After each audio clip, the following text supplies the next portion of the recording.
Nalipay na kaayo ang atong usa ka pasyente, gibit-bit na niya ang duha niya ka scratches, taga New Isabela, Tacorong, Sultan Kudarat ni siya. Dugay na niyang ampo-ampo nga makasugat siya chiropractor nga nang legit. So karon happy na kay siya. Ato siyang tan-aw ni galig soon sa iyang kahimtang sa milabay nga wa pa siya na align, wa pa na adjust ang iyang lawas o iyang filbic.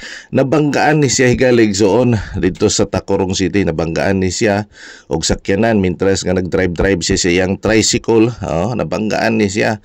Tulon na katuig ang milabay nga nagsige ni siya guyod sa iyang tiil kay ang iyang filbic frame na dislocate niya. Napagid siya infection sa iyang wala nga tiil. Na-complicate ni siya sa iyang taas nga sugar or diabetic baka ni siya, Ang importante galing so ato siyang gi-evaluate og atong gi-adjust ang iyang likod og ang iyang filbic niya, natupong na ang iyang duha ka tiil.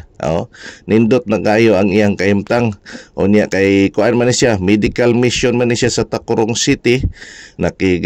Uban ta dito kay request ta dila, mo ni silang dako gyud ang ilang kalipay nga nakaabot ta dito, So ingana siya galig soon, nabanggaan, wala po siya tagad sa nakabangga sa iya, unya wala po niya gikukod tong nakabangga sa iya kay gastusan na lagi siya, So ang iyang bugtong paglaom ay hangad na lang sa Ginoo og pagampo, lipay na kayo siya, Mao ni siya ang atong gihimo dito sa milabay nga September 28, 2005 dito sa New Isabela.